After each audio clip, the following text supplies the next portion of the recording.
Bonjour Roland, comment vas-tu? Mais très bien, Gélico, je te remercie. Je suis ravi d'être là. Merci. Et justement, oui, donc on avait échangé pas mal de temps ensemble, et tu m'avais justement proposé parce que tu étais en contact avec des personnes qui étaient justement, qui avaient signé des pactes avec des entités. Est-ce que tu peux nous expliquer comment tu es rentré en contact avec ces personnes? Oui, bien sûr. En fait, c'est à la suite de ces vidéos, celles que j'ai faites avec toi, et puis d'autres, notamment sur les entités. Il y a eu les dangers des sorties astrales, mais aussi une certaine forme de description de ce monde invisible, comment j'en étais arrivé à le découvrir. Et c'est dans les commentaires qu'une de ces personnes a témoigné de ce pacte, hein, qu'elle a fait avec donc une entité. Et donc, nous avons communiqué un peu. Et à la suite de ça, toi-même, je t'en avais parlé, tu dis ce serait bien si elle pouvait témoigner, parce que c'est intéressant. Et une semaine après, j'ai eu la visite de l'autre personne qui est ici présente, qui est venue parce qu'elle n'était pas bien dans sa vie. Et en creusant un petit peu, en essayant de chercher la cause de tout ça, à l'origine, il y a justement un contrat, un pacte. Et ce qui est vraiment très intéressant, on va le découvrir tous ensemble, c'est l'extrême jeunesse de ces deux personnes. Ça, c'est une chose très importante. Une a moins de 10 ans, je ne sais plus si c'est 5 ou 7 ans, elle va nous le redire. L'autre, c'est même à 3 ans et demi. Ça a été un événement tellement marquant qu'elle en a gardé la mémoire. Mais ce que je trouve aussi très, très intéressant, et ça va peut-être troubler certaines personnes, c'est que d'un côté, il y a un pacte avec une entité qui se déclare ou qui se montre sous un aspect ou qui se fait sentir sous un aspect inquiétant, qui est perçu par l'enfant comme étant diabolique. Et donc là, il y a un contrat, on va comprendre les circonstances. Et de l'autre côté, ce qui est apparu, c'est la voix de Dieu. La voix de Dieu. Et là aussi, il y a eu un pacte et un contrat, une véritable arnaque très grave. En fait, on est là pour dénoncer les arnaques. Ouais. Et qui, en plus, à très très jeune âge, ce qui est vraiment surprenant. Et nous avons trouvé ensemble, hein, j'ai dit, écoute, c'était vraiment très important de pouvoir témoigner de ça, d'aider à des personnes éventuellement, de prendre connaissance de ce phénomène. S'il y a des parents peut-être qui entendent des enfants, voilà, peut-être prêter attention, ne pas tout de suite ranger ça dans la boîte des délires enfantins. Voilà. Mais de toute façon, ça se passe à tout âge, hein. Mais là, on va découvrir quelque chose de très particulier, le contrat, un contrat vraiment, on peut dire indigne, quoi. Ouais. Et c'est vrai que c'est intéressant ce que tu dis parce que moi, je pense que tu as dû le voir. Moi, j'aborde ce sujet avec une autre personne qui parle on parle souvent de justement de ces entités. Et juste avant qu'on en parle, j'en ai discuté avec justement un qui va témoigner. Moi, ce qui me choque, c'est que dans le monde actuel, donc terrien, ils se gênent pas d'aller prendre des pactes avec des enfants de 3 ans. Mm. Tu vois, ça, c'est choquant. Donc, ils sont sans pitié. Et justement, le but de notre vidéo d'aujourd'hui, c'est pour justement, s'il y a des parents qui nous écoutent, qui regardent cette vidéo, et ben, avec ce témoignage de deux personnes, de prendre conscience peut-être que il y a des enfants ou des adolescents et autres qui ont peut-être subi la même chose, mais qui ne savent pas comment faire et qui sont perdus. Et ben justement, le but du jeu, d'essayer par ton intermédiaire, peut-être de leur venir en aide, parce que les deux personnes qu'on va recevoir là, c'est vrai que c'est très, très, très compliqué de remonter la pente, c'est très dur. Mm. On se rend pas compte parce que on peut se dire en quelque sorte, quand tu es petit, en claquant de doigts, bon, ça y est, tu as signé le pacte avec une entité. Mais c'est tout le travail qu'il y a derrière pour reprendre une vie normale. C'est gigantesque. Ces personnes ont eu toutes les difficultés du monde, elles vont en témoigner. Et c'est seulement à leur âge beaucoup plus avancé qu'elles ont peut-être pris conscience du problème, quoi, hein. plus ou moins tôt dans leur vie, quoi. Il faut aussi quand même se rappeler que la plupart du temps, il y a des personnes qui entendent des voix, d'autres qui voient des choses, mais les entités ont tout intérêt à rester cachées. Et très souvent, ça fait partie du contrat parfois. C'est ne dit à personne que nous sommes là, sous la forme de séduction, parfois sous la forme de menace aussi.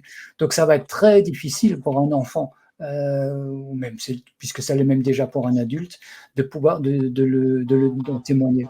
On l'entend lorsqu'on a des faits divers, hein, parfois, hein, où une personne qui commet des actes va dire ah ben j'ai entendu la voix d'un ange ou d'un démon qui me demandait de commettre tel ou tel acte.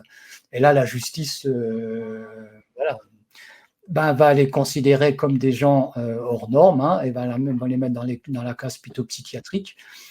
Et puisqu'il y a une complète méconnaissance, en tout cas officielle, de l'existence de ces entités, quoi. Ouais. Et c'est vrai qu'on en parle de plus en plus de ces fameuses entités. Et donc, ça devient quand même inquiétant, hein. Bah, ça fait longtemps que ça dure, hein. Elles étaient Ouais. là avant nous sur la planète, hein, et elles ont eu tout le temps de peaufiner leur stratégie. Et en plus, elles font des mises à jour par rapport à l'évolution humaine, c'est-à-dire des prises de conscience qui sont faites. Comme par exemple avec le New Age, on va avoir certaines ouvertures, voilà, et une autre manière de nommer les choses. Il va y avoir des mises à jour dans le discours des entités pour s'adapter à cette nouvelle, on va dire, clientèle, quoi. Il faut comprendre que ces êtres nous considèrent comme une race inférieure et trouvent ça tout à fait normal de nous prendre notre énergie vitale, nos flux émotionnels, tout comme nous trouvons ça normal éventuellement de manger de la viande ou voilà. C'est tout à fait normal pour elles. C'est juste, il y a un conflit d'intérêts, quoi. Voilà. Ouais, mais je suis entièrement d'accord, mais il y aurait un conflit d'intérêts et puis ça aurait été fait dans les règles. Mais là, c'est fait, tu vois, subtilement. C'est avec des images de New Age, comme tu l'as dit, ou de Dieu, ou de ce qu'on veut. Mais là, où est parce qu'on nous parle constamment le libre arbitre. On nous dit le libre arbitre tout le temps, tout le temps, tout le temps. Mais là, il n'y a pas de libre arbitre. Comment veux-tu faire? Parce que, en fin de compte, ils arrivent avec leur mesquinerie à se faire comme une couleuvre, là, tu sais, traverser à travers les petits parois et puis de nous entourlouper. Et même si tu leur dis, moi, j'utilise mon libre arbitre, mais non, ils vont quand même continuer. Donc, est-ce qu'il y a des techniques, justement, pour éviter de rentrer dans cet engrenage? Parce que je suppose qu'une fois que tu as résilié ton pacte, qu'est-ce qui dit que demain, il n'y en a pas une autre qui va revenir et rebelote? Oui, bien sûr, bien sûr. En fait, résilier le pacte n'est pas tellement difficile. En fait, un pacte se rompt théoriquement plutôt facilement. Toute la manœuvre consiste à nous faire penser que nous n'en sommes pas capables, que nous sommes dans la faiblesse, que nous avons besoin du monde de l'invisible, nous avons besoin d'aide, qui nous aide, nous mettre dans la faiblesse, hein. On le voit bien sur le plan social, tout ce qui se passe aussi, mais c'est un autre débat. Alors, le fait de prendre conscience d'un contrat et de le rompre est relativement aisé, mais il faut un acte vigoureux de volonté ferme intérieure, quoi. Et on peut, j'ai l'idée de faire une guidance pour pouvoir aider à cette prise de conscience. Parce qu'il faut en quelque sorte élever un peu son niveau d'être, son niveau vibratoire, être pleinement présent à soi. Et puis à ce moment-là, voilà, si on a conscience d'un contrat, ou à la limite, quel que soit le contrat, ben, on le déchire, on le détruit, voilà, on ne veut plus avoir affaire avec ça, avec cette intrusion. Mais tu as tout à fait raison de dire qu'en fait, il y a par exemple des énergéticiens, voilà, je vous libère d'une entité, ok, mais s'il y a point faible chez la personne, la porte reste ouverte et quelques heures ou quelques jours ou quelques mois après, ben, le cirque va recommencer ou va peut-être recommencer autrement. Donc la vraie solution est dans une transformation de l'être, hein, une possession de ses propres moyens, maîtriser sa fréquence vibratoire, mais ça s'apprend, c'est pas donné à tout le monde, c'est un apprentissage. Et moi, je ne vois, pour moi, c'est la vraie solution fondamentale à ce problème. Après, le fait d'arriver quand même à éloigner tout ça, briser des contrats, de toute façon, ça c'est quelque chose qui est forcément très utile, mais il faut pouvoir éviter aussi que d'autres éléments reviennent. Parce qu'il n'y a pas que les contrats, hein. Il y a il y a des inductions, il y a des choses qui se passent au niveau de l'inconscient, avec des intentions un peu subconscientes. Voilà, c'est très très pernicieux. Ouais. Ok. Eh ben, on va recevoir notre première personne. On va recevoir SE. Bonjour SE, comment allez-vous? Bonjour, ça va à peu près, on va dire. Ok, donc je voulais vous poser donc ma première question, c'est de savoir comment vous êtes entré en contact avec Roland. Alors, c'était tout à fait par hasard, en cherchant voilà, une autre technique de développement et d'évolution personnelle, vu que voilà, ça fait 20 ans que je suis là-dedans, mais que je fais du yo-yo et c'est voilà. Donc c'est constamment des échecs, on va dire. Enfin, il y a des réussites et puis par derrière, tout s'effondre à nouveau à chaque fois. Ah, vous êtes toujours Voilà. là? Oui. Ah, il y a une petite coupure, on n'a pas entendu la fin. Alors, je disais que en fait, ça fait 20 ans que je suis en développement personnel et spirituel et que à comment dire, à chaque terrain gagné, il y a des rechutes, voilà, encore plus en arrière, quoi. D'accord, ok. En gros, bah, à partir de quel moment cette entité est venue vous voir? Vous avez eu quel âge? Alors, j'avais 3 ans et demi. J'étais en hospitalisation, donc loin de ma famille, hein, de mes parents et de ma sœur, parce que j'ai une sœur.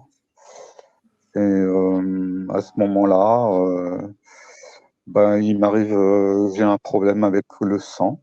J'ai une grosse poche de sang pourri au niveau de la gorge, sur le côté, assez volumineux. Et personne ne sait exactement ce que c'est. Les analyses sont envoyées à Paris. On s'inquiète d'un cancer. Donc, pour moi, la situation est terrible. Je suis déjà loin de ma famille, comme je dis. Et donc, je tente même une évasion de cet hôpital. Enfin, c'est pas un hôpital, c'est un hospice tenu par des bonnes sœurs. Donc, il y a aussi une ambiance un peu religieuse comme ça. J'en parle parce que ça donnera un peu une idée pour la suite aussi. Et donc, je suis vraiment au désespoir parce que le pronostic vital est engagé. Les soins sont très, très douloureux, même si je m'en rappelle plus vraiment. J'ai occulté ça, parce que voilà. Après, en revenant chez moi à la maison, j'ai une longue période de cauchemar toutes les nuits. Et traumatisé par, entre autres, les seringues, quoi. Voilà. Donc, je reviens à la situation, je suis au désespoir, et puis à un moment, je suis comme dans un demi-sommeil, je sens une ombre à côté de moi.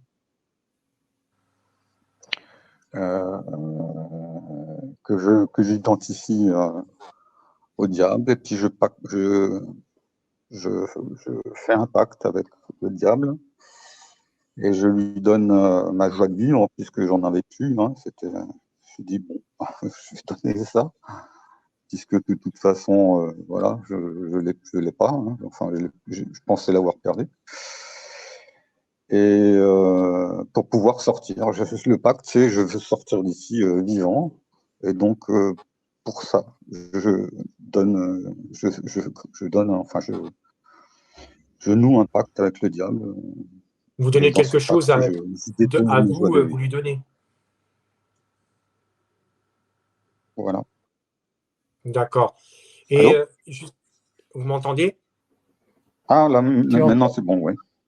Ok. Vous m'avez entendu? Il faut juste que vous approchiez votre téléphone pour qu'on, quand vous parlez, on vous entende un petit peu mieux. Ok. Comme ça va?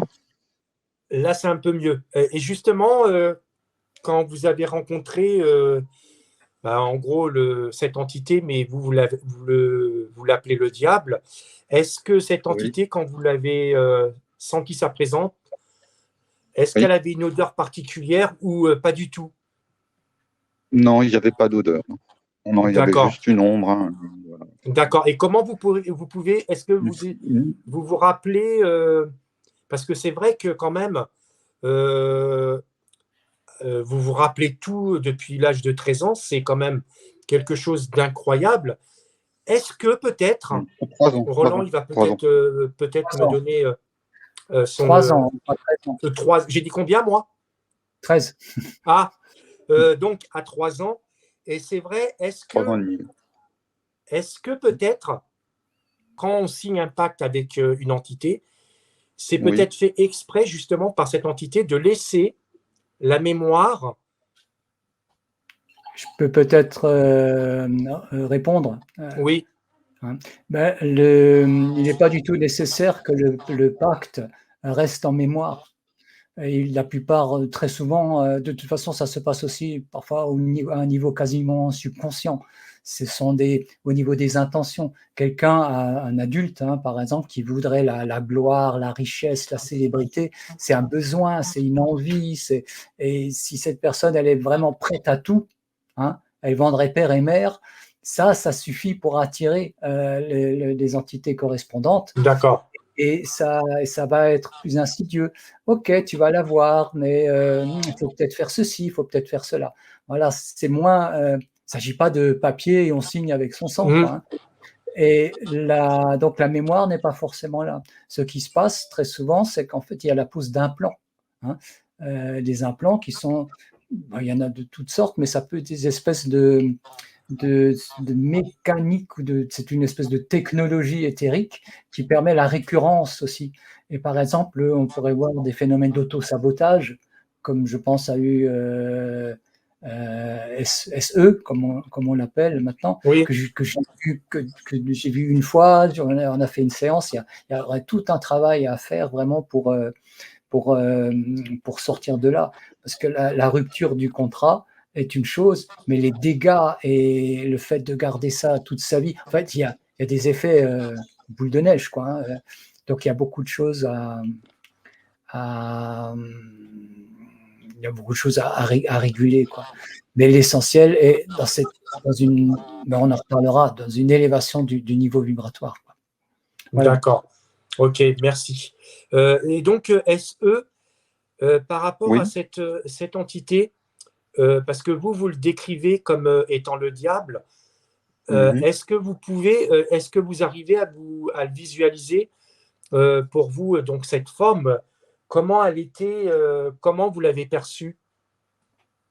Elle était comment? Moi, je l'ai perçue, comme je vous l'ai dit, hein, comme une ombre, debout,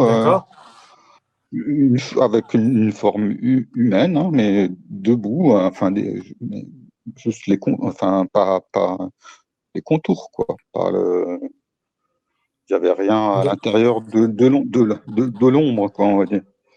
D'accord. Si je peux intervenir, en fait, il y a des gens qui voient des choses, d'autres qui entendent. Toi, tu fais référence, j'ai dit quoi, des odeurs aussi. Hein, nos sens peuvent être des portes de perception, mais finalement, la forme n'est vraiment pas importante. On va le voir au cours de cette interview, puisqu'on a une forme, on a quelque chose de complètement différent avec l'autre personne qui va témoigner. C'est beaucoup plus la volonté d'une forme d'emprise. Et là, il il avait peur pour sa vie, on peut le comprendre complètement, et cette espèce de terreur qu'il avait de mourir, d'y laisser sa peau, il était prêt à tout, hein. Et là, mais ce qu'il a vu, il a perçu, peut-être à cause de son milieu, hein, un milieu un peu ecclésiastique, hein, les bonnes sœurs, donc dans une âme d'enfant, le diable, pourquoi pas. Est-ce qu'il a pensé à un diable? En tout cas, il a eu l'impression, très certainement, d'avoir quelque chose de surnaturel, qui avait un grand pouvoir, plus fort que lui, et qui pouvait l'aider. Et c'est ça, le piège, il est là. Bah oui. Plus fort, que ce soit dans le sens où ça va nous effrayer, en fait, ça va nous impressionner, dans un sens soit de terreur, de peur, ou dans un autre sens qu'on va voir encore plus pernicieux, plus angélique et tout ça. Mais je ne veux pas spoiler la suite. Ok. Et justement, est-ce que quand cette entité, elle est venue vous voir, Oui. comment vous l'avez perçue quand elle vous parlait? Est-ce qu'elle était dans la bienveillance? Vous avez senti quelque chose comme d'un être humain classique? Parce que forcément, Mais oui, non, elle ne m'a pas parlé. Je sais pas, elle m'a pas parlé. Tout est, je vais reprendre le terme, induit, quoi.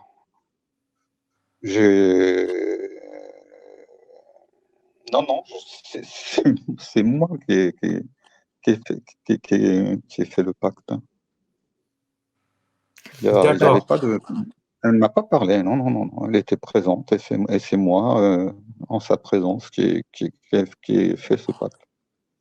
D'accord. Donc, on peut dire en quelque sorte, Roland, c'est qu'on peut supposer que c'était une entité supérieure, qu'elle n'a même pas besoin de parler et de demander quelque chose aux personnes. Les gens, ils le signent d'eux-mêmes, vu qu'ils se sont fait avoir. Donc, c'est peut-être une entité plus élevée que la moyenne, non? Non, pas forcément. Non. En fait, il n'y a rien qui est supérieur à la volonté profonde et intérieure de l'homme, hein. Rien. Mais bien sûr, ces entités veulent nous le faire croire. Ça, c'est une des grandes clés, quoi, à comprendre. Elle n'est pas supérieure en rien du tout. Elle est peut-être même plus, on va être un peu méchant, plus minable que d'autres pour s'attaquer à un enfant, hein. Ouais, On a d'une entité supérieure pour s'attaquer à un enfant, quoi. Hein, c'est un peu minable, quoi. Et mais par contre, en fait, SE l'a bien dit, c'est une induction. On se retrouve en face d'une espèce de choix. Ah ouais, ouais, choix. Et je meurs. D'un autre côté, je vais avoir la santé. Ah, j'ai le sentiment qu'il faut que je donne quelque chose de précieux, de précieux. C'est peut-être lui qui s'est dit, ah, mais qu'est-ce que j'ai de plus précieux? Bah, j'ai ma joie de vivre. C'est terrible. Mais en même temps, et il s'est dit, je crois avoir entendu ceux qui disaient, je pensais ne plus l'avoir, donc c'est pas grave, je donne un truc que j'ai déjà plus. Mais non, la joie de vivre, elle était bien sûr toujours là, ou latente en tout cas, c'est pas à ça. ce moment-là. Et vous imaginez ce que c'est que d'offrir sa joie de vivre. Je ne connais pas toute la vie de SE, mais pour l'avoir vu, voilà, on sent que c'est pas un homme heureux, et c'est quelqu'un qui porte un poids. Et il a maintenant 60 ans, je crois, il va nous le confirmer. Vous imaginez toute une vie de problématiques, j'imagine, sans joie de vivre. Parce que c'est bien beau le contrat, mais si on veut être pragmatique, on peut poser la question, est-ce que tu pourrais dire que est-ce que tu as eu des moments de joie de vivre, finalement, quand même? Alors, il y a eu des moments de joie, mais joie de vivre, c'est déjà autre chose. Ouais, il n'a pas la Ouais, joie profonde. dans les moments de divertissement, hein, bien sûr, hein, oui. Mais voilà, joie de vivre, non. Beaucoup de déceptions amoureuses, d'échecs relationnels, avec ouais, parfois même de la violence verbale ou même physique, enfin des relations compliquées. D'accord. Alors, si tu permets, donc les Je t'en prie. auditeurs pourraient se dire, bah ok, il y a nombre de personnes qui sont dans la situation de SE qui, à leur connaissance, n'ont pas fait de contrat avec le diable, hein. Mais les choses, c'est pas si simple. Là, on a déniché une source du phénomène. Aller savoir ce qui se passe au niveau des inductions, c'est très subtil. Donc, tu l'as dit bien au début, attention au jugement. Et au jugement facile, je dis oui, bon, ok, moi je suis à l'abri de ce genre de choses. Si dans nos vies, il y a des récurrences, des problèmes récurrents, il y a de fortes chances que derrière, il y ait implantation. Il y a de fortes chances qu'il y ait des problématiques, quoi. Ouais. C'est de l'ordre du rapport avec l'invisible. Pas besoin de signer spécialement un contrat, hein, mais le contrat lui-même, nous permet d'avoir une clé de compréhension parce que c'est un acte qui a été fait, qui a été posé à un moment donné et on en voit les conséquences. Et justement, SE, donc vous avez signé donc ce pacte, et est-ce que vos parents, quelque temps après, ou peut-être dès la sortie de cet hôpital, est-ce que vos parents, ils ont vu ou senti quelque chose qui avait changé en vous? Est-ce qu'ils vous en ont parlé? Alors oui, ils m'ont parlé oui, des terreurs nocturnes, hein, des cauchemars, et puis de ce traumatisme-là, des soins, des piqûres, puisqu'on me ponctionnait le sang tous les jours, hein. Ok. Et est-ce que vous avez pu, avec votre jeune âge ou peut-être plus tard, poser des mots en expliquant le plus simplement possible à vos parents ce qui vous arrivait ou pas du tout?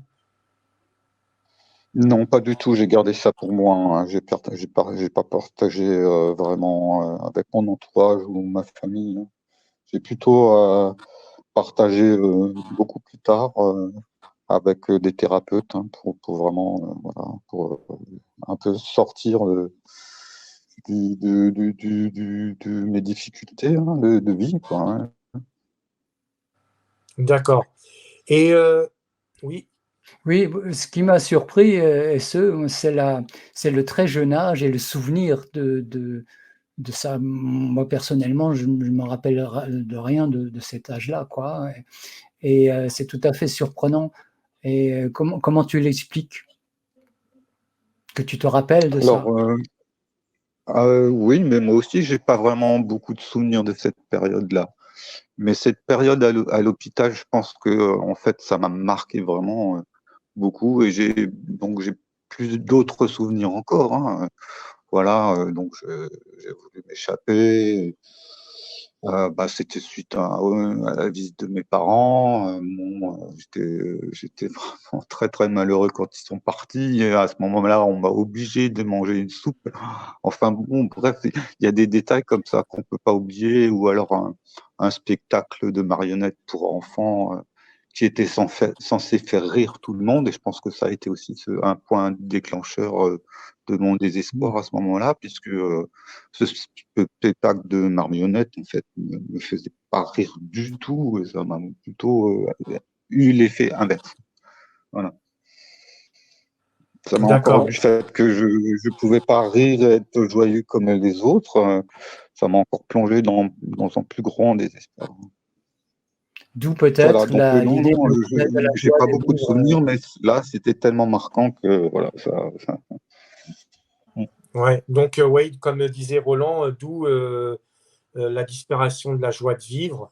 Et puis, au fur et à mesure, plus vous avancez dans l'âge, et plus ça devient de plus en plus lourd. Et donc, c'est pour ça, justement, on en discutait, que vous avez, comme Roland dit, expliqué, vous enlevez une partie de la chose, mais après, c'est tout l'effet du boule de neige qui vient à la suite. Et c'est vrai que ça peut paraître compliqué, parce que c'est vrai, comme Roland, tu l'as dit, euh, annuler un pack, c'est très facile, mais c'est le reste qui est derrière qui est plus Oui. long, parce que le monsieur, Ah ouais. avec son explication depuis l'âge de 3 ans, et là, il en a 60, eh ben, il faut enlever petit à petit tous les petits soucis qu'il a eus pour essayer de retrouver une vie plus simple, mieux. Oui, Oui, non, pas forcément, pas forcément. Il ne s'agit pas de, voilà. C'est vrai que c'est vraiment particulier avoir une problématique de ce type aussi jeune et qui a été portée tout le long d'une vie jusqu'à 60 ans. Mais ça ne veut pas dire. C'est vrai que le contrat, c'est relativement aisé de le briser. Ces effets, voilà, il y a des effets là qui sont inscrits dans dévastateur. la vie. Ben oui, parce que sur cette base-là, il y a des effets d'auto-sabotage, il y a des choses, par exemple, où il y a tas de petits phénomènes. Mais il est tout à fait possible quand même, parce que la racine est coupée, de s'élever par paliers, Oui, sans passer par l'analyse de chacun des éléments, quoi. Et c'est il n'y a pas ça. d'âge pour ça, quoi, hein. Il y a tout à fait de l'espoir, tout à fait possible, et c'est faisable, quoi. Mais il faut restaurer la confiance en soi, la force intérieure, et voilà. Mais à C'est partir ça. de là, on peut s'en sortir, quoi, hein. Ok. Alors, à partir de quel âge et à partir de quand vous avez pris conscience justement que, bah non, c'est bon, je dis stop, j'annule mon contrat. Alors, j'ai commencé un développement personnel vers l'âge de 42, donc voilà, dans les années après, pendant oui, peut-être à 43 ou 44, je ne me souviens plus exactement du premier travail que j'ai fait par rapport à ça. Donc, on va dire la quarantaine. D'accord. Et est-ce que justement, quand vous avez commencé à faire un travail personnel, euh, je suppose que ça vous a fait quand même du bien, vous avez eu quelques améliorations ou vous avez trouvé que ça stagnait, ça restait dans le même niveau? Eh ben, comme je vous ai dit tout à l'heure, en fait, j'ai vraiment l'impression que ça stagne, voire que même que ça régresse. Alors, ça progresse, hein, il y a de la progression, et puis d'un seul coup, il y a des rechutes très très fortes qui me font un peu douter de tout ça, quoi, en fait, D'accord. du chemin parcouru, etc., quoi. Mm. Oui, Roland? Oui, qu'il n'y ait pas de confusion, si je comprends bien, depuis l'âge de 40 ans, tu fais des démarches, tu es dans des processus hein, de Oui. développement personnel, mais à aucun moment, jusqu'à ce qu'on se soit rencontrés, ou dis-moi si je me trompe, tu as travaillé, tu as pris conscience de l'importance de ce contrat à l'âge de 3 ans et demi, ou bien tu avais Alors, déjà. disons que ça m'est revenu hein, au moment de commencer à faire des démarches. Ouais, ouais. Et j'ai fait déjà plusieurs séances là-dessus avec différentes personnes. D'accord. Mais je me rappelle plus exactement ce qui s'est passé dans ces séances-là, parce qu'en ce moment, j'ai des problèmes de mémoire. Enfin, voilà,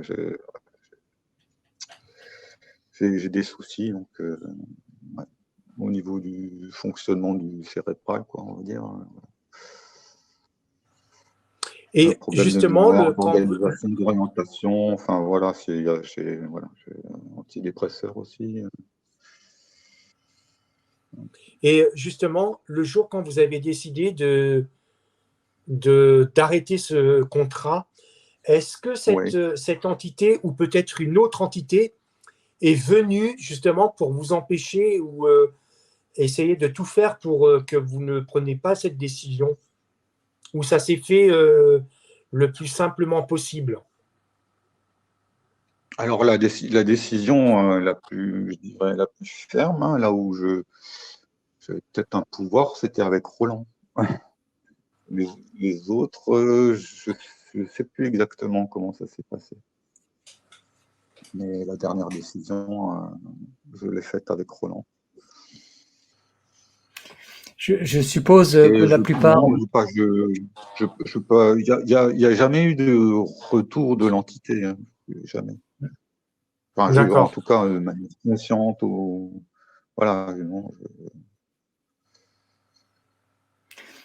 La plupart des thérapeutes ne prennent pas, n'ont pas pris conscience de l'existence réelle de ce monde des entités. Donc ils vont, la plupart du temps, je ne sais pas si c'était le cas, traiter le problème comme un accident psychologique, Oui, voilà. Et donc il y aura pas cette notion de prendre le problème au collet en quelque sorte, il faut une force de volonté, faut un travail. On l'a fait ensemble, et ça a été une volonté de reprendre le contrôle sur sa vie, vraiment puissant. Et c'est ça ce qui est important. Et il y a aussi quelque chose qui est au niveau des contrats, qui est très intéressant, c'est que là, un contrat qui est fait avec une jeune personne, il n'y a pas, c'est indigne dans le sens où il n'y a pas la conscience, n'est-ce pas, adulte, il n'y a pas une conscience capable de pouvoir juger, de dire non en toute connaissance, ou non, oui, en toute connaissance de cause. Et il n'y a pas de témoin, il n'y a pas le témoin de la conscience. Et donc, un contrat de cette importance sans témoin est caduc. Parce que voilà, on est presque dans le domaine de la négociation avec l'invisible dans certains cas. Et que ces contrats sont caducs et il n'y a vraiment aucun problème, peut y avoir aucune résistance dans le fait de les annuler, quoi. d'accord.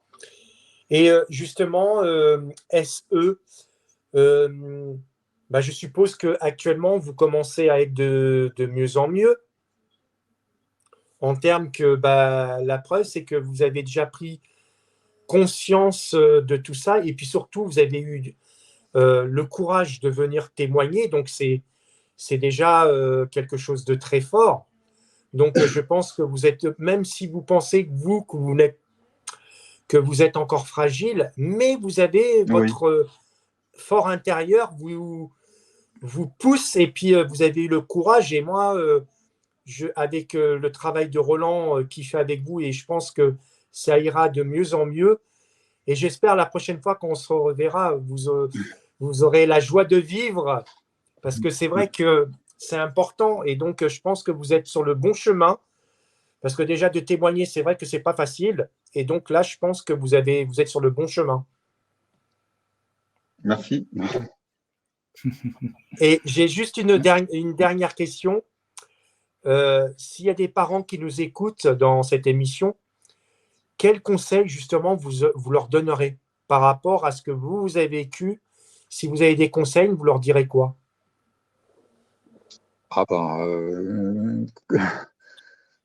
que leurs enfants surtout ne fassent pas de pacte avec des entités de l'invisible, enfin de l'invisible. Quand on est enfant, en fait, c'est pas vraiment invisible, mais on le voit pas comme des entités invisibles. Mais non, non, pas de pacte, pas de pacte, pas jamais, jamais, jamais de pacte. Et si, comme vous l'avez dit tout à l'heure, oui, écoutez peut-être les témoignages d'enfants ou d'adolescents qui parlent de ces choses-là, parce que ça existe vraiment. Ouais. Donc, Ok, non, non, surtout pas conclure de pacte en offrant quelque chose de soi-même pour quelque raison que ce soit. yes.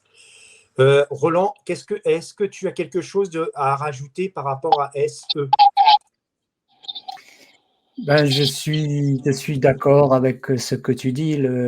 Et ce, il veut s'en sortir, il veut s'en sortir. Il y en a marre. Et le fait de témoigner, qui demande beaucoup de courage, et vraiment, moi, je le remercie, on le remercie, parce que c'est quelque chose de très important que le monde a besoin d'entendre. Et même si là, on pose juste une petite pierre, et ben voilà, on la pose, cette pierre. Et que cette force qui te pousse, Serge, à aller dans le sens de la lumière, dans le sens c'est aussi la lumière de l'intelligence et la lumière du dévoilement. On ose dire les choses, on ose analyser au-delà des tabous, au-delà des superstitions, au-delà de tout ça, pour essayer de comprendre ce qui se passe. Et il t'est arrivé quelque chose de terrible, tu as porté le poids, mais il n'est vraiment pas trop tard pour se redresser, et tu en as tout à fait les capacités. Cette force qui te permet de témoigner aujourd'hui, bah, elle est là, quoi. Elle est là, et c'est du courage, c'est une force de vivre, en tout cas, une force de témoigner et d'être utile au monde. Donc tu es loin d'être perdu. Tu es loin d'être Oui. perdu. Non, puis c'est Merci. même c'est super important parce que pour pouvoir avancer et d'espérer de vivre une vie mieux, et je pense que vous êtes sur le bon chemin, il n'y a pas d'âge pour ça. Même à 90 ans, il n'y a pas d'âge. Et là, moi, vous êtes, c'est pour ça, même on l'entend dans votre voix, vous êtes encore vous êtes encore un peu fragile, ce qui est normal avec tout ce que vous avez vécu, ce qui me paraît normal. Mais vous avez quand même cette force, cette petite lumière à l'intérieur de vous. Et cette lumière, il faut la garder en bien-être, en amour, et elle va grandir de plus en plus. Et puis, à un moment donné, vous voyez le petit bourgeon qui s'allume, à un moment donné, ça va être une belle fleur. Et vous êtes sur le bon chemin. Très bien, ça fait plaisir à entendre. Ça me donne le sourire. Ben, vous voyez, vous êtes sur le bon chemin, comme je vous le dis. Ok, merci beaucoup, SE. Donc, maintenant, on va recevoir une Merci. deuxième personne. Je vous dis à très bientôt. Puis, n'hésitez pas, si avec Roland, la prochaine fois, quand vous irez encore un petit peu mieux, de revenir sur la chaîne pour nous témoigner comment vous vous portez et autres. Ça nous fera plaisir. Très bien. Bonne journée à vous aussi.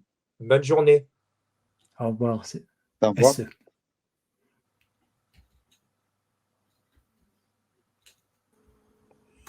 Bonjour.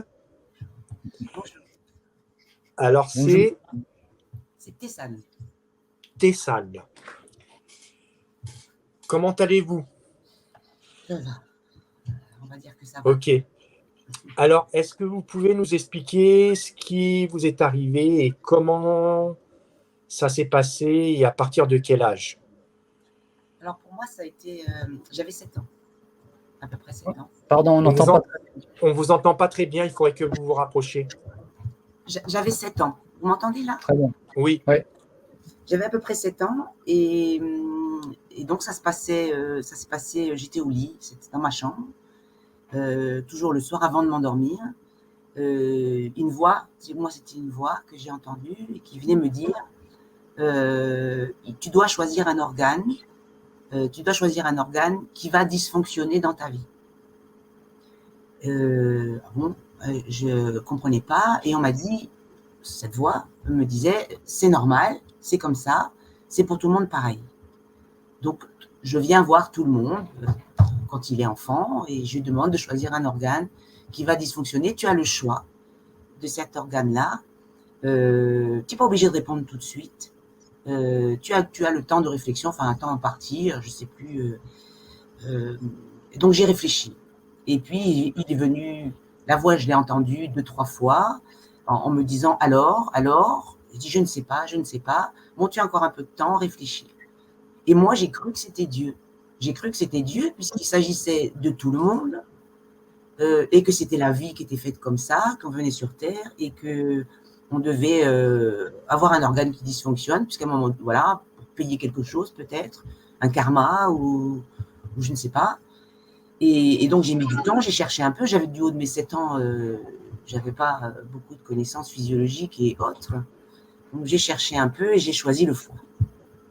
Un jour, alors la voix venait de plus en plus pressante, les jours passant. Bon alors maintenant il faut décider. Bon maintenant là il faut choisir, quoi. Et donc j'ai lâché ça. Et la voix s'est tue. Et j'en ai pas parlé à personne autour de moi parce qu'il était question aussi que voilà, ça arrivait à tout le monde et j'avais pas à en parler à mes parents. C'était entre lui et moi, comme c'est entre lui et chacun. C'est Dieu, donc c'était comme ça. Donc mes parents avaient vécu ça, semble-t-il, paraît-il. Donc, j'ai pas cette phrase, enfin, ce truc m'est venu en entendant SO tout à l'heure. Alors, pour moi, l'idée, c'était que j'avais pas signé de pacte, parce que moi, j'ai rien demandé. Je veux dire, j'étais là, j'allais très bien, enfin, à peu près, dans une famille un peu particulière, mais bon, voilà. Et après, on venait me solliciter pour donner une part de moi sans que j'ai rien demandé. Moi, j'ai rien demandé. J'ai pas souvenir à ce moment-là d'avoir eu un problème particulier, d'avoir dit je veux que ça se règle, comment je peux faire pour que ça se règle. J'ai eu des relations. Alors, après, voilà, ma difficulté d'aujourd'hui et de l'époque déjà, c'est que j'ai pris conscience que peut-être ce n'était pas Dieu, on va dire, c'est pas si vieux, ça. C'est pas si vieux. C'est-à-dire qu'à un moment donné, j'en ai parlé à une personne, sans en parler, c'est-à-dire j'avais dit simplement, oui, un jour, quand j'étais enfant, j'ai entendu une voix qui m'a dit qu'il fallait donner un organe. Et la personne a ri. Et j'ai dit, c'était Dieu qui venait me le demander. Et la personne a ri en me disant, c'est impossible que ce soit Dieu. Dieu ne demanderait pas ça. Et alors là, je me suis dit, mais probablement raison. D'abord, j'ai mis un voile, et puis les mois passant, je me suis dit, elle a probablement raison. Et alors, me sont revenues toutes les fois où j'ai eu comme ça, soit des visions, soit des mots dans ma tête. On va prendre pour une cinglée, hein, j'ai entendu voix. Je ne suis pas Jeanne d'Arc. Et donc, il y a eu plusieurs choses. Donc, la maladie du foie s'est avérée. Alors, en quelle année je l'ai su? Mon fils venait de naître dans les années 2000, à peu près. 95-2000. J'ai su, donc j'avais des problèmes de santé qui arrivaient, et j'ai su qu'effectivement, mon foie était malade, gravement malade. J'ai eu aussi beaucoup de chocs familiaux, environnementaux, en plus des chocs de santé. Donc j'ai fait ensuite 2 burn-out, le foie était parti à la ramasse, et puis la vie professionnelle partait aussi à volo depuis les années 2000. Après, hein, ça c'est une histoire de management, donc c'est autre chose, mais en fait ça se superpose. Et le début dans la maladie démarre, on va dire, en 2005. Et en 2013, je suis laissée pour morte par les hôpitaux de la grande ville où j'habitais à l'époque. Et là, j'ai rencontré un vrai médecin et j'ai réussi à faire, en dilettante, une formation de naturopathie avec médecins et pharmaciens. Ce qui fait que je suis debout pour vous parler aujourd'hui. D'accord. Voilà, parce que sinon, je suis debout avec des hauts et des bas. Et justement, cette entité, quand elle s'est manifestée à vous, est-ce qu'elle venait, c'était souvent le soir ou elle n'avait pas du tout d'heure, c'était toute la journée? C'était le plus souvent, quand la discussion était sérieuse, c'était le soir. Mais quand il se rappelait à moi, ça pouvait être en journée. Oh, oh, n'oublie pas. Tu dois dire ton organe, tu dois prendre la décision. Ça pouvait être la journée. Mais les discussions, les échanges, c'était le soir et c'était au lit dans ma chambre, toujours. J'ai vu ensuite un personnage, moi, c'était pas une ombre, c'était un personnage très humain qui venait me voir. Donc, après le choix, ça s'est passé dans les 2 années suivantes. Un personnage qui se posait à côté de mon lit, un homme grand qui ne bougeait pas. En fait, il était au bord du lit et il me regardait. Et moi-même, physiquement, j'étais réveillée, je le voyais, j'étais réveillée, mais j'étais tétanisée. Mon corps ne pouvait plus bouger. À la limite de la respiration limite aussi. Comme si mon corps était endormi, mais pas moi. J'ai du mal à expliquer ça. Et donc, je voyais ce personnage et ça a duré très longtemps. Vraiment très longtemps. C'était pas tous les soirs. C'était régulier, mais c'était pas tous les soirs et ça a duré très longtemps.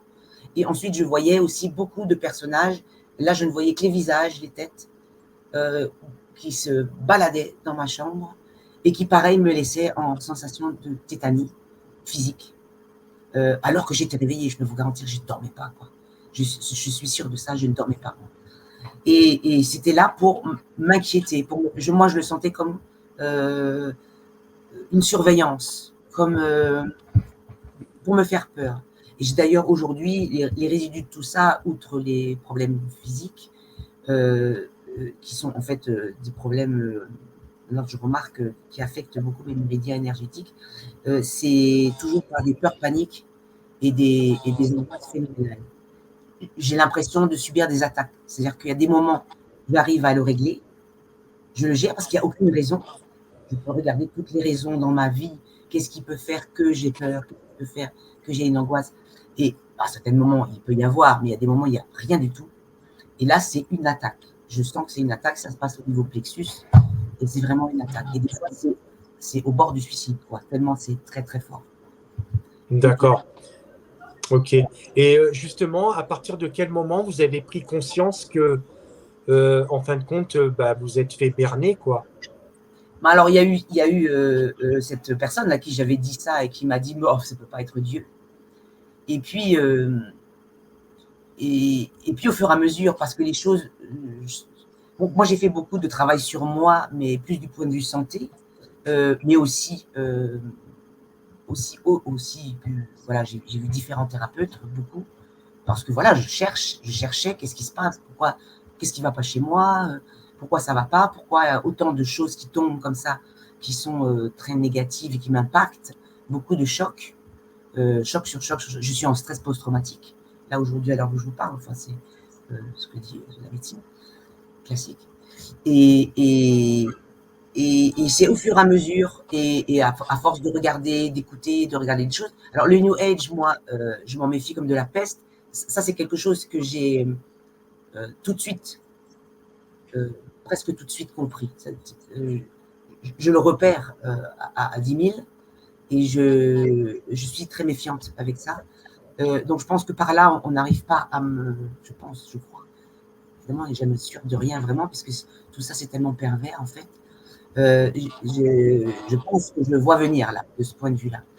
Et c'est donc au fur et à mesure, et en tombant sur des vidéos, en tombant sur certaines choses, en écoutant des choses, je me suis dit, il y a un truc. Et j'ai pensé beaucoup aux implants. Et ça fait par contre déjà bien une bonne dizaine d'années, où j'ai même fait 6 implantations anti-implants, enfin, pour essayer de me dégager de certains trucs. Et je me pose la question du plexus, puisque c'est vraiment là, chez moi, que ça se passe. Et ça, je suis quasiment persuadée, en fait. J'ai pas de preuves, mais je sens qu'il pourrait y avoir ça. Il pourrait y avoir une marque, en fait. Je sens comme une marque à l'intérieur du corps. Donc, ça fait sur les 15 dernières années, depuis la maladie.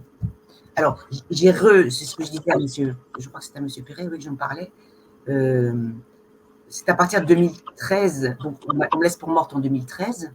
En 2014, la voix revient. La voix revient. Oh, il y a un bug. La voix revient. Toujours Dieu. Mais alors là, c'était plutôt positif. Alors, vous me direz. Mais et elle me dit, il faut savoir que quand je suis tombée malade aussi, j'ai dit, juste avant de tomber malade, ma vie allait bien. Je trouvais que ma vie allait bien. J'avais un travail, j'avais un logement, j'avais un enfant qui allait bien. Et donc, à un moment donné, cette voix était là et elle me disait, tu devrais, c'était Dieu, hein, donc elle me disait, tu devrais plus être près de moi, plus prier, plus tout ça.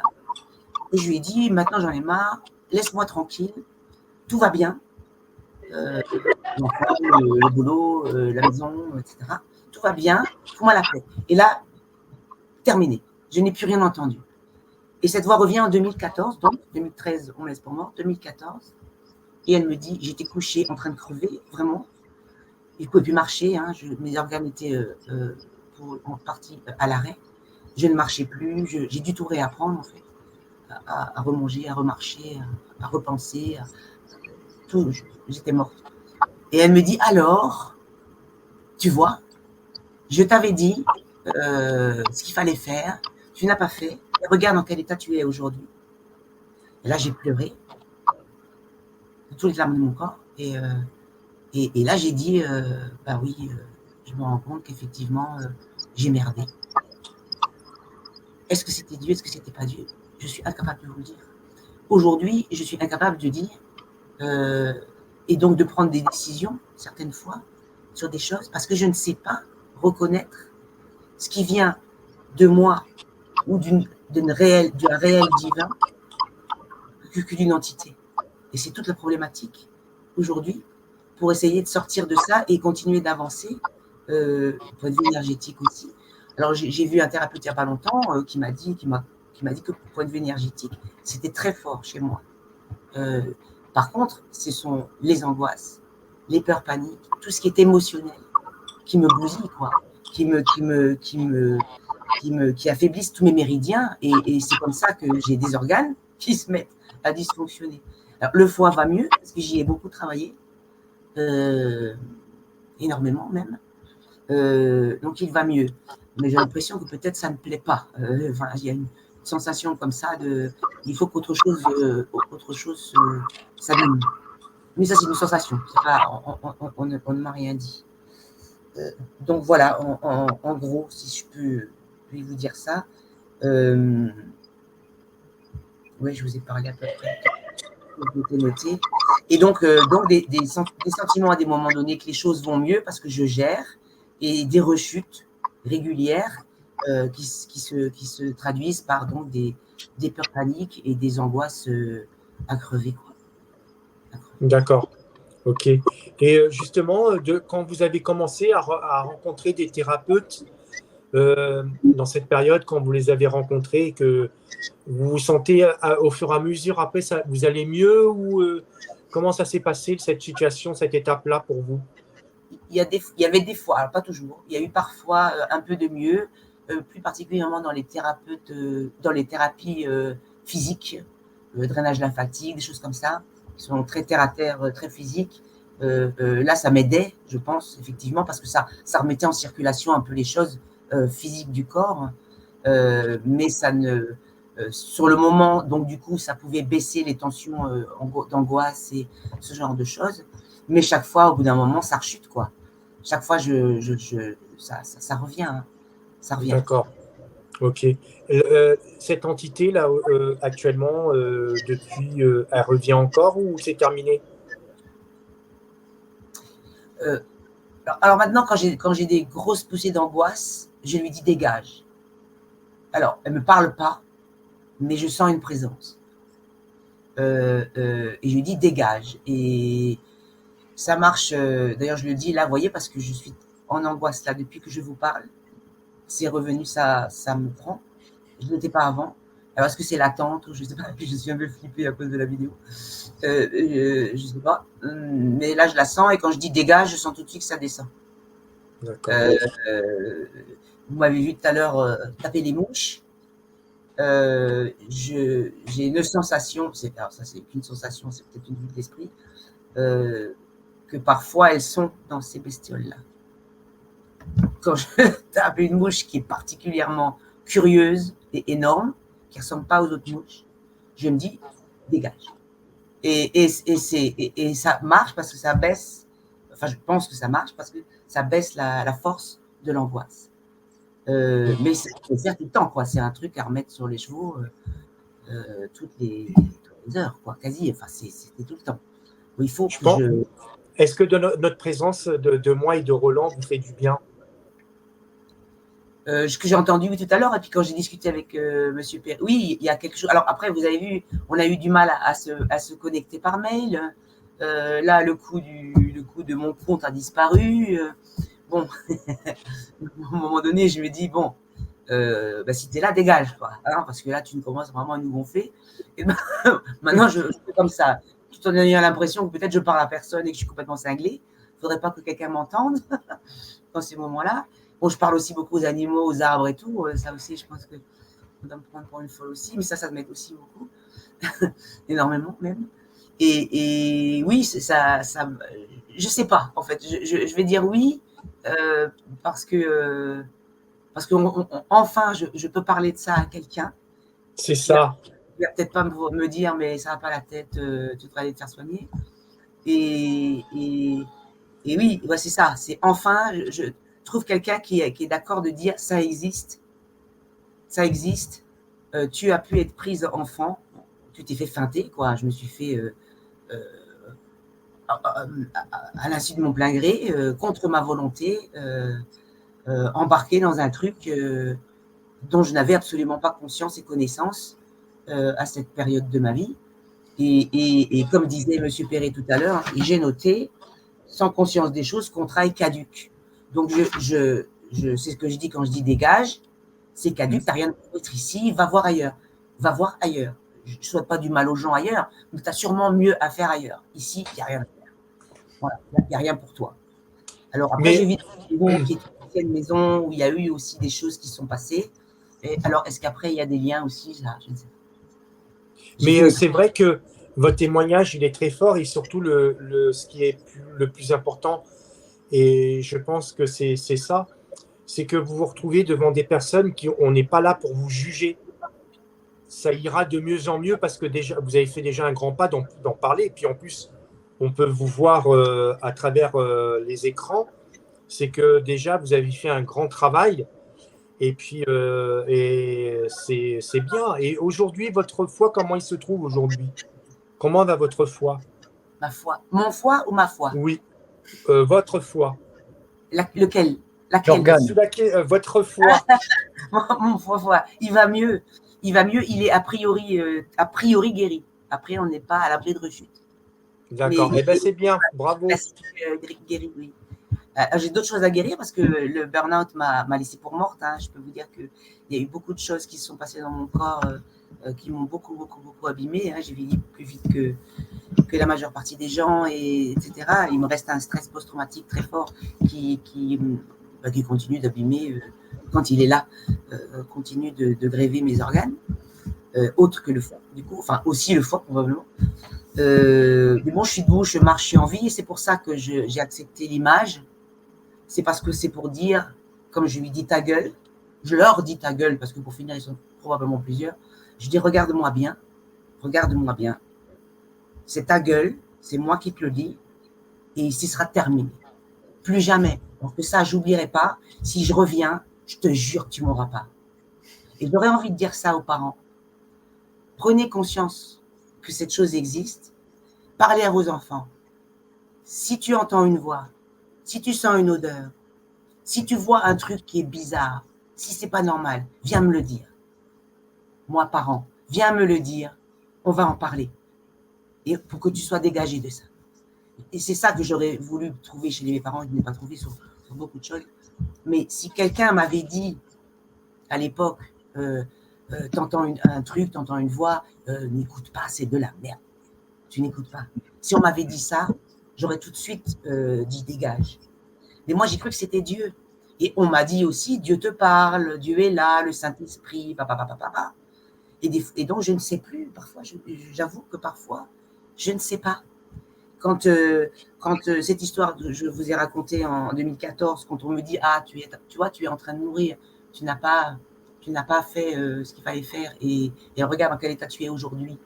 Et là, j'ai dû reconnaître que mon état de santé est aussi, pas seulement l'effet du Saint-Esprit ou du mauvais esprit, mais c'est aussi un peu de ma responsabilité. Hein. Voilà, j'ai mal mangé, je me suis fait avoir dans des stress, dans un management complètement pourri. Voilà, il a fallu que je me dégage aussi de cette réalité. Mais est-ce que c'était Dieu ou pas? Aujourd'hui, j'ai une guérison, on va dire, à 75% de mon corps, parce que j'y ai travaillé, mais parce que aussi j'ai entendu des choses et j'ai changé mon fusil d'épaule. C'est-à-dire que j'ai arrêté de mal manger, j'ai quitté ce boulot de merde, j'y retournerai pas d'ailleurs. Voilà, j'y retournerai pas. J'ai décidé que la vie c'était autre chose. Maintenant, tant pis pour ce qu'il en reste, vu ce qui se passe, mais ça sera comme ça, pas autrement. Donc des fois, je sais pas, et quand je prie, parce que des fois je veux prier, ou j'aime beaucoup les animaux par exemple, suis très proche d'eux et des éléments, la terre, le feu, le ciel. Et quand je prie pour ça, pour finir, qui est-ce que je prie? Des fois, je me demande. Alors, je vais chercher Dieu très, très haut maintenant, encore plus haut depuis que j'ai parlé avec M. Perret. C'est-à-dire que je me dis, il y a un bas astral, puis de toute façon, il dit invisible, et je me dis, ça se passe au-dessus. Donc, il faut que j'aille encore au-dessus. Donc, c'est très, très dur. Je ne suis pas sûre d'y arriver. J'essaye, et j'essaye de prier là, au-dessus, du dessus, du dessus. Mais je ne suis pas sûre que j'y arrive. Je ne suis pas sûre que je m'adresse à Dieu. Pour finir, je m'adresse peut-être encore à une de ces entités de merde qui se frotte les mains en se disant ah, elle n'a pas passé le bon niveau et c'est à moi qu'elle cause. Donc, voilà. Écoutez vos ressentis, ce que votre corps vous dit à l'intérieur et vous trouverez la solution. Ça, c'est difficile parce que je vous dis, je suis prise par des fois des peurs, paniques et des angoisses qui m'empêchent même de prendre des décisions ou d'avoir ce fameux lien quand tout le monde parle là en ce moment comment on dit, d'intuition. Ben c'est très difficile. Je suis affoutue de prendre j'ai une décision grave à prendre en ce moment, pourtant. Je n'arrive pas à la prendre parce que je ne peux pas écouter la joie ou l'inverse dans mon corps pour répondre à cette question parce que ça vient me prendre au niveau du plexus, me tordre et m'empêcher de décider, m'empêcher de trouver. Et c'est ça mon souci. Oui, Roland. Oui. Vous avez vraiment dit beaucoup de choses. Vraiment merci, un énorme merci pour ce témoignage qui est vraiment fondamental et le conseil de la communication des parents avec les enfants, ce sera de toute façon le mot de la fin. Oui. Alors, là, vous avez bien dit, oui, ces histoires de choix, de qu'est-ce que je fais, qu'est-ce que j'écoute. Là, il y a quelque chose de fondamental à comprendre. Ce qui est intéressant, bon, il y a l'histoire du début avec le contrat, avec une entité qui se prononce pas vraiment, mais qui se laisse passer pour un être bénéfique, et puis c'est normal, c'est sain, voilà. Hein, on voit l'embrouille. Ce qui est intéressant, c'est la suite, quand l'entité revient, hein, quelques années plus tard. Et si j'ai bien compris, vous aviez coupé avec votre foi, hein, la foi religieuse, la foi en Dieu, hein, et il y a des choses qui sont mal passées. Et donc l'entité revient et dit « Tu as vu, tu m'as rejeté, tu ne crois plus en moi, regarde ce qui t'arrive. » C'est un peu ça, si je ne me trompe pas. Hein. C'est ça. Il faut réaliser et imaginer un Dieu bienveillant qui vienne chercher quelqu'un et dit « T'as vu dans quelle merde je t'ai mis parce que tu n'as pas cru en moi, parce que tu m'as pas admiré, parce que tu t'es pas mis à genoux devant moi et tu m'as donné tes prières, je te fous dans la merde. » Magnifique, hein, le Dieu d'amour, quoi. Donc, je pense que déjà, quand il y a une intrusion, quand il y a quelque chose qui vient vers vous, ben, méfiez-vous. Ça, je parle à tous les autres. Si quelque chose de l'invisible vient vers vous, attention. Les énergies ou les éléments vraiment les positifs ne s'imposent pas et ne s'imposeront jamais à votre conscience. C'est à nous de nous élever et de changer, parce que c'est une question de fréquence. Ils ne descendent pas dans cette fréquence. Et vous avez tout à fait raison, Tessan, de se dire il y a tout ce monde intermédiaire, ce monde d'interférence, et il faudrait toucher ce que j'appelle le troisième monde, le monde spirituel, on pourrait dire vraiment le monde divin. Mais comment faire? En tout cas, je suis persuadé que la prière, écoutez-moi bien, la prière en aucun cas n'est une bonne chose. Parce que qu'est-ce que vous faites quand vous priez?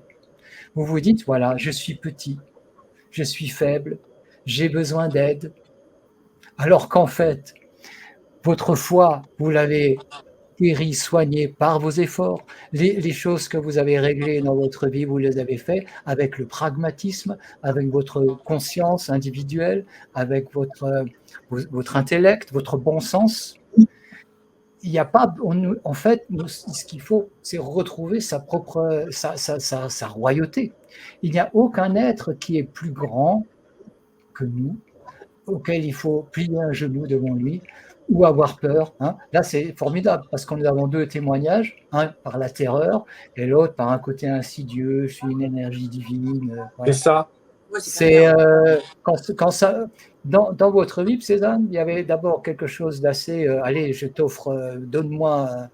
En fait, et vous a laissé choisir. Hein. Et là est le contrat, je choisis de donner le foie. Mais en grandissant, hein, en devenant adulte, on se rend compte que ça ne tient pas. Oui. J'avais choisi le foie parce que du haut de mes 7 ans, une petite connaissance, j'avais un peu fouillé, à l'époque il n'y avait pas l'internet, hein, dans des livres et machins, et j'avais vu que le foie pouvait se régénérer. Oui. On essaye de s'arranger. Hein. C'est comme pour la joie de vivre. Hein. Ils se disaient, bon, plus tard, je trouverai comment c'est de la négociation. Quoi. Ouais, Là, on est oui. dans de la prise de contrat. Quoi. Seulement, il y a les petites lignes, hein, les petites lignes en bas. Ouais. Donc, l'attitude que vous avez de dire stop, c'est excellent. Stop, Ouais. je suis adulte, je suis un être humain. Mais il faut prendre conscience aussi. Ben oui. Mais ce qu'il faut éliminer, il faudrait un moyen, c'est d'éliminer les peurs. Parce que les peurs, c'est des points de faiblesse avec lesquels l'emprise peut de nouveau se faire. Donc, il y a, là, moi, je ne connais pas d'autre solution qu'un travail de fond pour maîtriser sa fréquence personnelle. C'est un travail, c'est le travail que je propose, il y en a certainement d'autres qui le proposent aussi, mais c'est élever sa fréquence. Parce que les intentions non plus ne suffisent pas. Il y a des gens, encore hier, j'ai entendu, on m'a dit, ben voilà, que j'invoque l'archange, pardon, j'invoque l'archange Michael en toute bonne foi, en toute ferveur, donc c'est bon, je m'adresse à la bonne personne, puisque j'ai mis la bonne adresse sur la lettre. Ah ben non, l'intention ne suffit pas, c'est la fréquence, c'est-à-dire l'état d'être dans lequel on est lorsqu'on formule une demande ou lorsqu'on on est en relation avec cet autre monde. Oui. Mais du coup, est-ce que Dieu existe alors? Est-ce qu'on peut quand même s'adresser à lui ou non? Mais vous pouvez faire ce que vous voulez, vous êtes libre. Mais est-ce que vous avez besoin? Vous n'avez pas besoin. Vous n'avez pas besoin d'un Dieu qui est peut-être imaginaire. Le monde divin, ce n'est pas forcément un Dieu qui l'a appris. Ce n'est pas forcément une conscience bienveillante qui s'occupe de nous. Vous savez, on se réveille en ce moment de cette notion d'état bienveillant. Hein? Parce qu'on se rend compte que l'État n'est pas si bienveillant que ça. Il a ses intérêts et nous, on fait comme on peut. Eh bien, croire en une bienveillance absolue qui est là, qui nous accompagne partout, tout le temps, et qui va faire que tout se passe bien, il faut qu'on se réveille.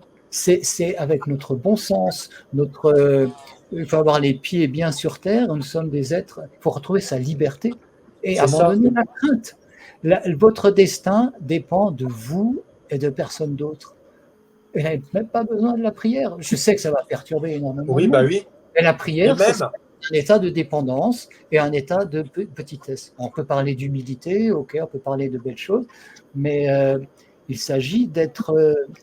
Nous sommes des êtres intérieurement, nous sommes des êtres vivants, libres, autonomes, et c'est ça qu'il faut qu'on retrouve. Le monde invisible, il y a une interférence avec le vrai monde, et si on se débarrasse de ces influences néfastes, si on fait un peu de la place, si on décapsule un petit peu le gros brouillard qu'ils mettent autour de nous, ce monde spirituel se dévoile, mais en nous, à l'intérieur. La prière, c'est encore demander dehors. C'est encore demander dehors. C'est encore demander. C'est encore donner son pouvoir à quelque chose, à quelqu'un d'autre. Puis même, tu vois, quand vous parlez de fréquence et de vibration, c'est la même chose. Fréquence et vibration, on peut penser que c'est la même chose. C'est-à-dire, c'est pour donner la différence entre l'intention. Certains pensent que l'intention suffit, mais c'est pas suffisant. L'intention, elle va être sur le plan émotionnel, le plan mental. La fréquence, c'est quand on change de fréquence, on sent tout son être qui est dans la noblesse, qui est dans la paix, où il n'y a aucune peur, où on est. Vous voyez, c'est un état d'être. Et cet état d'être, on peut le découvrir, ça se travaille. Il faut savoir comment faire et un peu des connaissances à acquérir. Et même, moi, je rajouterais que. En tout cas, vraiment, merci pour ce témoignage, le courage, voilà, et de se montrer. Merci à vous de m'avoir invité Je t'en prie, à hein. parler. Ah ouais. Et moi, je voulais juste aussi rajouter, en termes de prière, même en termes de prière, on peut prier, sauf que cette prière, normalement, quand vous voulez prier, vous priez pour vous-même, vous ne priez pas pour quelqu'un d'autre ou autre. Ça C'est dépend. que pour que vraiment une vraie prière, mais une vraie, hein, faut que ça résonne avec vous, ce que vous avez à l'intérieur. Et le plus important, c'est de s'écouter, nous, à l'intérieur, parce qu'en fin de compte, on a la réponse en nous. Oui, mais Gélico, pardonne-moi, on a la réponse en nous, mais qu'est-ce qu'on écoute? Si je dis par exemple, j'écoute mon intuition, je m'écoute moi-même. Si par exemple, on vient de me froisser la tôle de ma voiture, si je m'écoute et si j'écoute les sensations dans mon corps, mais j'ai juste envie de mettre un point dans la figure de celui qui a C'est ça. ma voiture. Donc, qu'est-ce qu'on écoute en soi? Et donc, si tu restes sur la même fréquence, la fréquence du besoin, la fréquence de la faiblesse, où tu as besoin de quelque chose, d'un emploi, d'un compagnon, du compagnon de ta vie ou je ne sais quoi, tu te mets dans une certaine forme de faiblesse et c'est à cette faiblesse que la prière, ce que tu envoies, va répondre. Donc, il faut trouver le moyen de se mettre en fréquence, et c'est ton travail supérieur. Et en général, lorsque tu te mets dans cette fréquence, tu te rends compte que tu as tout, que tu as besoin de rien finalement. Ça, la plupart du temps, c'est ce qui se passe, quoi. C'est retrouver son individualité authentique, qui est spirituelle. C'est l'être qui s'est incarné en nous, qui est inaltérable, éternel, immortel. Et c'est en nous, mais comme nous sommes incarnés, on n'en a que le germe et on a à développer, à déployer ce germe en nous. Il doit y avoir une croissance et un processus. Si on donne le conseil aux gens écoute-toi, écoute ton intuition, mais si tu n'as pas travaillé la qualité de cette intuition, C'est ça. Qu'est-ce que tu veux que ça donne? C'est des dégâts continus. Hein? Oui. C'est surtout, comme moi je parlais des angoisses et des peurs qui ne permettent pas, parce que en fait, c'est comme un barrage à l'intuition. Oui. Tu te dis, je vais faire, tu as une grosse décision à prendre, un truc très important dans ta vie, je le fais ou je le fais pas.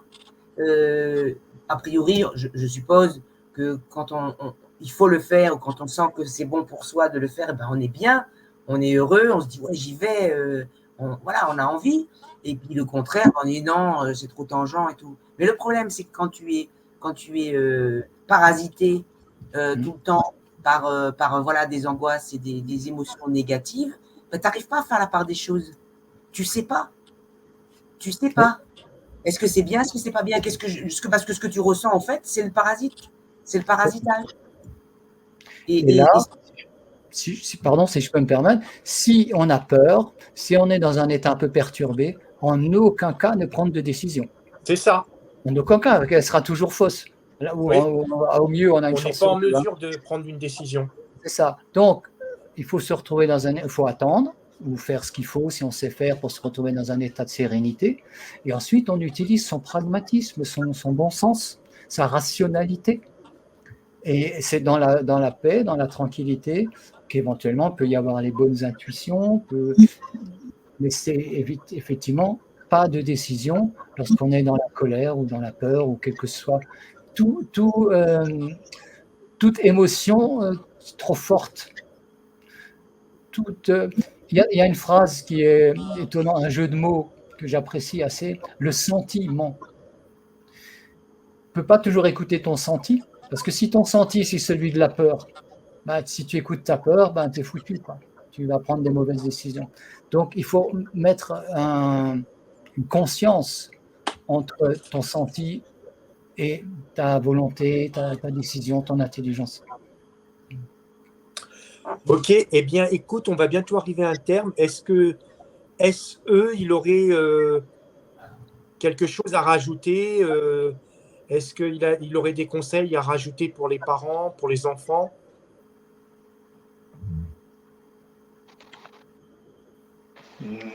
Non, je pense qu'il y a déjà beaucoup de choses qui ont été dites. Peut-être juste, prendre connaissance que ça existe, pas être paranoïaque non plus, mais voilà. essayer de voir s'il y a un doute, voilà, poser des questions. Ok. Tessane,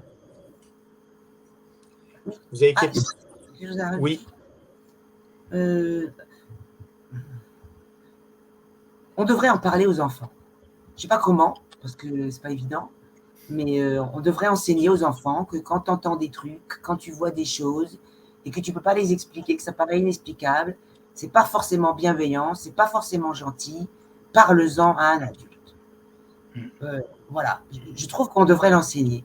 Voilà, je ne sais pas comment, pas dans les écoles, hein, dans lequel elles sont, c'est pas possible, mais par un autre biais. Et s'intéresser à ça, en fait, je crois que vraiment ça serait formidable de réussir à faire ça. Faire peut-être une petite vidéo comme ça, mais différente, pour des enfants. Voilà, faite de façon à ce que ce soit percevable, entendable et même rigolo, pourquoi pas, pour des enfants. Et parce qu'après tout ça, moi je trouve aussi, par exemple, qu'à la télévision, par exemple, on a vu l'Eurovision, là, il n'y a pas longtemps. Je ne sais pas ce que vous en avez pensé. Eh ben, moi, j'ai l'impression... moi, je n'ai pas regardé. Hein, j'ai vu après les photos, les images et quelques vidéos. Et j'ai bien fait de ne pas regarder, je crois. Parce que j'ai l'impression que ces entités sont là, aussi par ce biais, et peuvent rentrer chez nous, voire dans nous, par ce biais-là. Moi, j'ai cette sensation, mais peut-être je me trompe, que la télévision, c'est une lucarne à ça aussi. Et pas que, c'est un exemple. Mais, et je me dis, on devrait se méfier de plus en plus de ce genre de choses, certains films aussi, qu'on essaye de nous balancer comme ça, qui s'imprègnent en nous et qui peuvent... moi, quand j'ai vu les photos et les vidéos, je me suis dit, si j'avais regardé ça en direct, ça m'aurait fait du mal. Ça m'aurait touché, attaqué, je pense. Le fait de le voir en distance, machin, et de prendre la distance en regardant, j'ai vu quelque chose de noir, moi. J'ai vu quelque chose de comme notre ciel ici, je ne sais pas comment c'est chez vous, mais ici, c'est le déluge. Et je me dis que voilà, on peut se prendre je pense, de différentes manières. Après, est-ce que ça pourrait aussi être certains thérapeutes, New Age, hein, voilà, il y a des fois, j'entends des trucs, je mets une vidéo, tout le monde va sur YouTube, j'entends des trucs, je me dis, oula, je coupe, je dis ça, c'est pas bon. Je sens quelque chose qui arrive et qui veut prendre, qui veut te prendre quelque chose ou rentrer en toi. Et je n'ai pas d'explication à ça, mais je me dis, on devrait en parler plus ouvertement et se méfier de ça. Et se dire, voilà, là, je me méfie, qu'est-ce que tu en penses, échanger quoi, sur ces choses-là. Ok. Roland, pour conclure. Il y aurait beaucoup de choses encore à dire, bien sûr, mais là, on n'en a plus le temps de pourquoi elles font ça, comment ça se fait qu'elles en soient capables, quels sont vraiment leurs intérêts. En deux mots, hein, le but est de pomper l'énergie vitale de l'homme, qui pompe comme son bétail. Et cette énergie vitale n'est pas très digeste si elle n'est pas, en quelque sorte, mélangée à du suc émotionnel. Voilà. Après, il y a différentes classes d'entités, et suivant leur appétence, soit pour les angoisses, les peurs, enfin, voilà, c'est très très vaste. Les mondes éthériques sont plus vastes et plus riches que les nôtres, hein, sur le plan des habitants que de la faune, par exemple. Hein. Voilà. Donc, c'est un très vaste débat. Par rapport aux parents, si des parents nous entendent, ils peuvent avoir bien sûr des doutes, et c'est normal, hein. Il faut faire appel à l'intelligence, c'est ce qu'on essaye de faire un peu une enquête, d'essayer de voir si ce qu'on raconte là est fondé, essayer de voir, rechercher par vous-même des informations véridiques. On trouve des choses, elles sont rares, mais on les trouve, des informations. Il y a aussi des choses, comme tu dis, c'est ça, il y a les amis invisibles, n'est-ce pas, des jeunes enfants. Oui.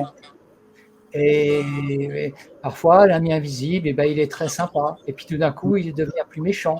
Ou il va faire des bêtises à l'enfant. Parce que l'objectif est que l'enfant soit par exemple puni, amoindri, mis dans la faiblesse, toujours pareil, pour pouvoir s'en alimenter, quoi, sur le plan énergétique.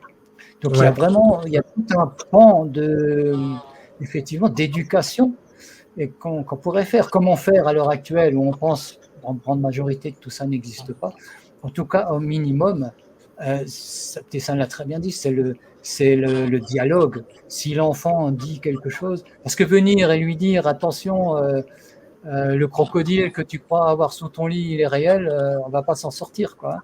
Si l'enfant exprime des craintes et des choses, le dialogue, rassurer, rendre, soutenir le bien-être de l'enfant, ne pas.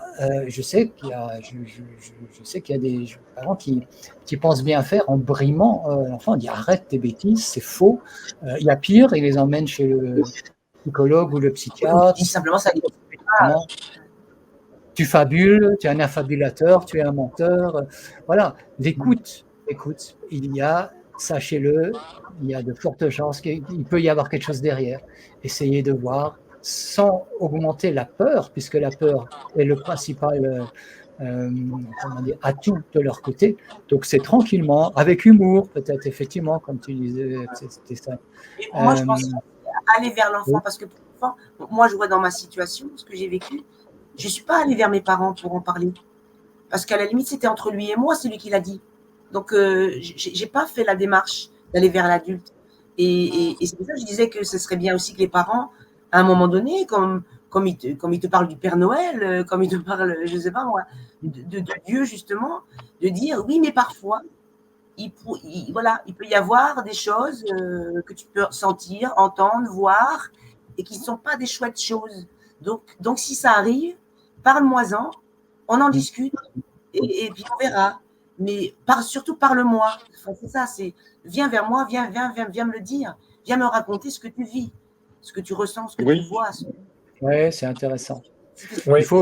Il faut aussi rappeler une chose, pardon, Zélico, c'est que là, pour les auditeurs, peut-être qu'il y en a qui découvrent ces échanges pour la première fois. Sachez aussi que, bien sûr, il n'y a pas que les enfants. Les adultes ont le même problème. Le fait qu'il faut savoir que l'entité veut toujours rester cachée. C'est entre toi et moi, hein, comme tu dis, Tessan. Et je citais différents exemples dans d'autres vidéos. La voix dit non, ne fait en sorte qu'on ne nous voit pas. Parce que la mise en lumière, comme ce qu'on fait là maintenant, la mise en lumière, c'est détestable pour eux, parce que le démasquage permet à terme le décrochage et ils perdent des éléments importants pour eux, quoi. C'est ça. Mais c'est vrai que ce qu'a dit Plessat, c'est intéressant. Et il faut se mettre aussi dans la situation des parents, des adultes. C'est que c'est pas rentré dans les mœurs. Oui, c'est ça. C'est encore une petite minorité. Comment justement en discuter avec des enfants? Justement, il n'y a que le dialogue. Et si malheureusement, l'enfant est refermé et n'a pas envie de parler, plus difficile. C'est difficile. Mais c'est vrai que c'est compliqué. Après, c'est comme tout. Il faut bien un début. Oui. Donc, c'est super déjà que vous soyez là et que peut-être cette vidéo existe. Si SE et moi, on a pu aider quelqu'un à comprendre quelque chose, ne serait-ce qu'une personne, ça serait déjà super. Et puis, au fur et à mesure, ça va grandir. On laisse, et puis, ils vont reculer. Aussi, il y a peut-être quelqu'un qui regardera cette vidéo et qui, dans sa petite tête, dira tiens, pourquoi pas faire un film de prévention sur ce sujet? Oui, voilà, je pense que c'est ça qu'il faudrait s'atteler à faire. Alors, je ne sais pas comment, c'est tout un truc, mais il faut penser à ça, oui. Je pense. Ok. Roland, comme d'habitude, comme la dernière fois, je te laisse le dernier mot de la fin. Le dernier mot. Là, nous avons raconté des choses qui sont plutôt tristes, qui sont même, on peut dire, abominables. Hein. C'est indigne. L'être humain est considéré par une espèce qui se croit supérieure alors qu'elle ne l'est pas à l'homme et le traite comme du bétail. c'est indigne de l'homme. Et le principal atout de ces êtres, c'est notre ignorance, notre naïveté. Et ce que nous faisons là, tous les quatre, eh bien, chacun à son niveau, on essaye de tirer un peu une sonnette d'alarme. Réveillez-vous, il y a une réalité là derrière. On n'a peut-être pas tout compris, très certainement pas, mais il y a une piste qui est là et on a suffisamment d'éléments clés si on sait écouter. Si on sait écouter les gens, si on sait écouter leurs problèmes, sans mettre tout de suite le couvercle de voilà, c'est tel type de trouble psychotique ou autre. On a dit ça, on n'a rien dit, et essayer de regarder avec plus de précision et moins d'a priori ce qu'il en est vraiment. Il nous faudrait de véritables études, plus loin que nos petites enquêtes, pour pouvoir dévoiler ce grand piège. Et pour conclure, la clé, la joie de vivre, le bien-être, la prise de position tranquille, ferme, volontaire de qui je suis, ce que je veux, et déployer notre liberté. Oui, merci. Moi, je vais juste rajouter, je remercie à SE et Plessan d'avoir accepté de témoigner parce qu'il faut avoir du courage pour pouvoir témoigner. Donc, pour moi, vous avez déjà fait un pas vers la libération, pour certains la joie, et merci beaucoup. Roland, j'espère que de temps en temps, tu me donneras de l'ordre de nouvelles, parce que je pense que tu vas les suivre encore. Et surtout, voilà, et surtout, le très important, partagez la vidéo, likez la vidéo, mais je vous en supplie, ne venez pas ici pour juger que c'est pas vrai, que c'est des mensonges et autres. Vous n'êtes pas dans la situation de ces deux personnes qui ont témoigné, et je suppose qu'il y en a encore plein derrière qui vivent dans cette situation et que c'est vraiment dur pour eux. Donc, restez dans la bienveillance et restez dans l'amour, parce que si vous attirez si vous n'êtes pas dans la bienveillance, vous allez attirer les entités, et c'est pas bon ça, les entités. Donc, je conclurai sur ce dernier mot. Merci à vous trois. Je vous dis à très bientôt. Portez-vous bien. Merci à toi, Délico, aussi. Merci à tous. Oui. Au revoir.